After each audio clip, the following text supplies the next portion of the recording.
Welcome to Dave's Think Tank. Today I want to talk about a little project I did recently. Something I've been meaning to do just about as long as I've owned the Star Trek, which is well over 30 years now. Not exactly sure what the point of this video is, whether it's a how-to or maybe a how not to. Maybe it's just a bunch of stuff that happened. Or maybe just watch a video and see what you get out of it.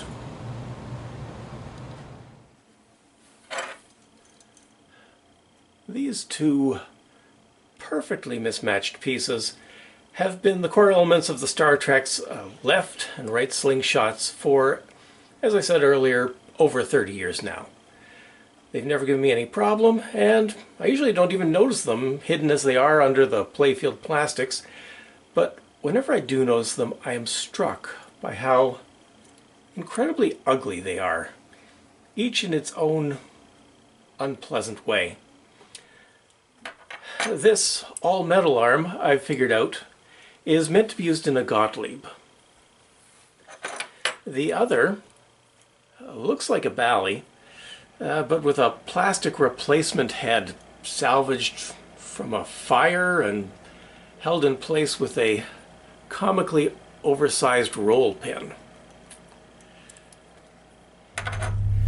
I've always known my Bally Star Trek was something of a Franken-machine, cobbled together using the spare parts of other broken machines dug up from pinball graveyards. But the Frankenstein bolts sticking out of this head are beyond parody. One of the problems I have as a small-time pinball owner is shipping costs. I often need a part which might only cost $2 or $3, but the shipping costs are going to be $15 or $20. So I try to keep a backlog of parts I don't need immediately, but would like to have, which I can use to pad out a parts order. Extra nuts and bolts, screws and springs, cleaning products, wish list items. I like to get an order up to about $50 before I submit it. So, a few months back I needed about $2 worth of T-nuts, and to pad out the order I thought, hey, why not add a couple of those Slingshot arms? Two of them would be about $18. It made up a big chunk of the padding needed for the order, so I submitted the order. $75 in total, plus $25 tax and shipping. Received the parts, and promptly put everything except the T-nuts away in a box. A few weeks later, I was looking for a small project to keep myself busy for an afternoon, and I came across those Slingshot arms.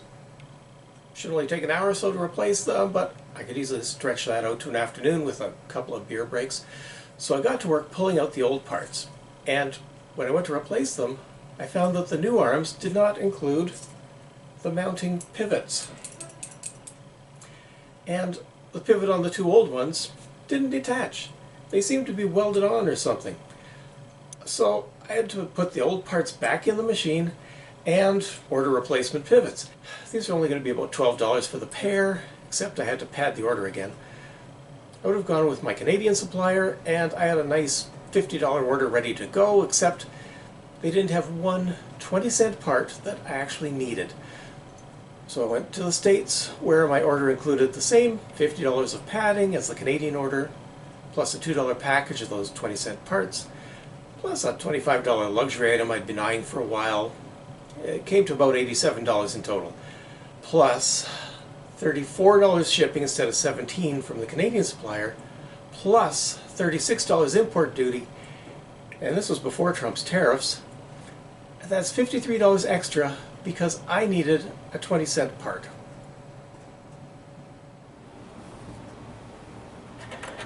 A few weeks later, the shipment finally arrives. I pull the old Slingshot arms out of the Star Trek again, ready to install the new, and now I find the new Slingshot arms won't fit the old arrowhead links attached to the plunger. The old ones have a hole that is exactly 7/32 of an inch. And by the way, if you want to measure the size of a hole, just take your drill bit. 7/32 inch drill bit fits perfectly. 1/4 inch or 8/32, 1/32 bigger does not. But as far as I can tell, the new Slingshot arms have a connector that is 8/32 of an inch. So I don't know what the old one is made from. Can I drill it a little bit bigger? Or will it fracture, leaving me with nothing? I don't know. So I look up online to figure out what link or link plus plunger combination is going to work in my setup. And of course, no one will tell you the size of the hole in their arrowhead links. I finally got it down to two contenders, a 2-inch plunger with attached arrowhead link, or a 48mm plunger with arrowhead link with what looks like what may or may not be a slightly smaller hole. But I'm trying to judge the difference between 7 and 8/32 of an inch based on two different photos on two different websites. I measure the plunger from my machine and find it is 48mm, so I have no idea what to do. So I write to my supplier and ask, can he please find a Slingshot arm and a plunger plus link out of his stock, providing him part numbers and links to his website, and can he please let me know if they fit together? I hear nothing for 2 weeks. So I write again, saying I would like to submit my order. Can he please let me know if these parts work together? And nothing for another 2 weeks. So I look around the internet and I find another supplier whose website says the 2-inch plunger plus link works with the Slingshot arm that I bought earlier. So I could buy this, except it's 2mm too long. And is this going to affect the function of or strength of the Slingshots? Again, I have no idea. But it seems my supplier has no intention of ever speaking to me, so I go ahead and order the 2-inch plunger I know will fit. There's no way I'm going to order the 48mm one and find out the hole is 1/32 of an inch too small. Of course, I padded the order, but only a little, as I didn't feel like rewarding my supplier. 2 $8 items plus $29 padding plus $8 tax plus $17 shipping. If you've been keeping track, that is now $240 I've spent on what started out as an $18 bit of padding. The good news is, the parts worked. I was able to remove the old Slingshot arms, the old pivots, the plungers and links, and replace them all with new, matching, and not ugly as sin pieces.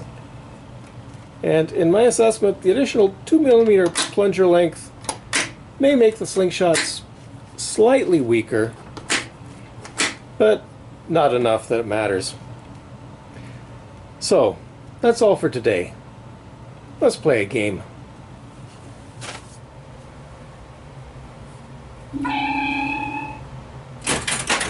There's a spot. Captain, pull ahead. Walk back to one. Walk back to one, Captain.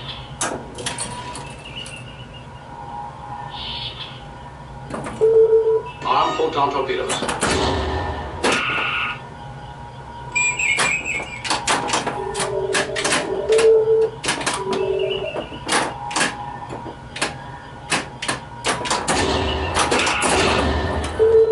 Arm photon torpedoes.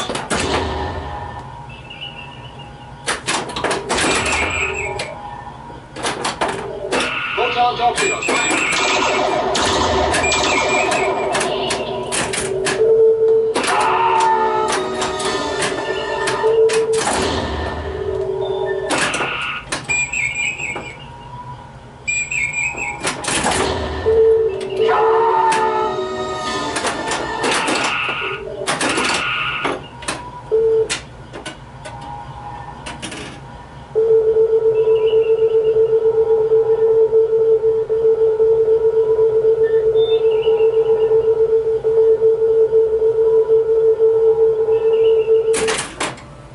USS Enterprise calling Klingon vessel. Acknowledge, please.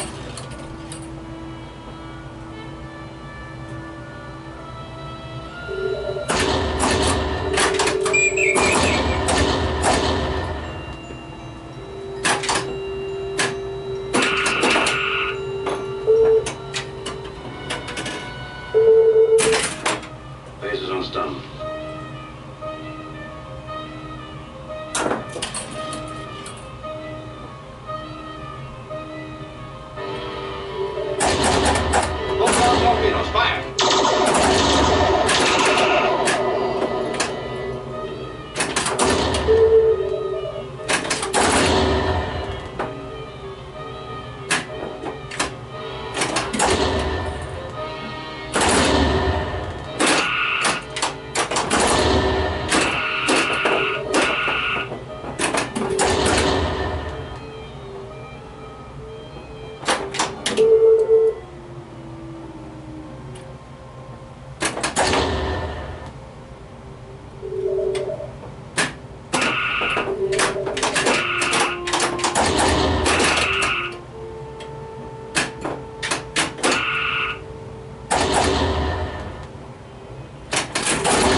photon torpedoes.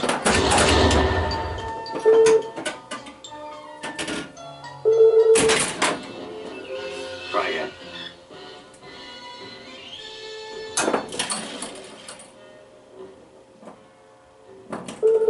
Arm photon torpedoes.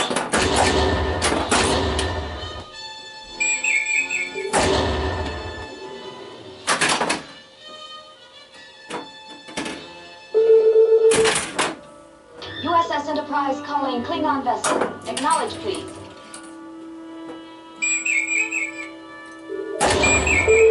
Arm photon torpedoes.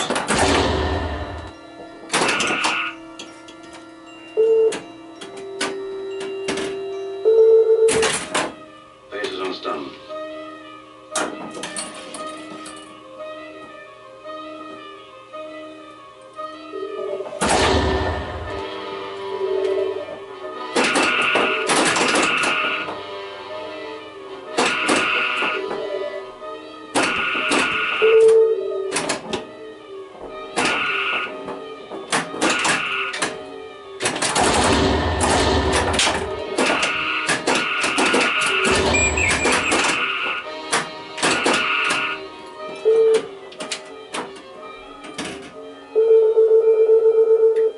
Stench. Oh, and what was that $25 luxury item that I ordered? A new titanium gold pinball for the Flash Gordon.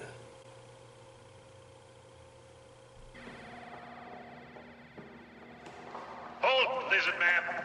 Escape is impossible.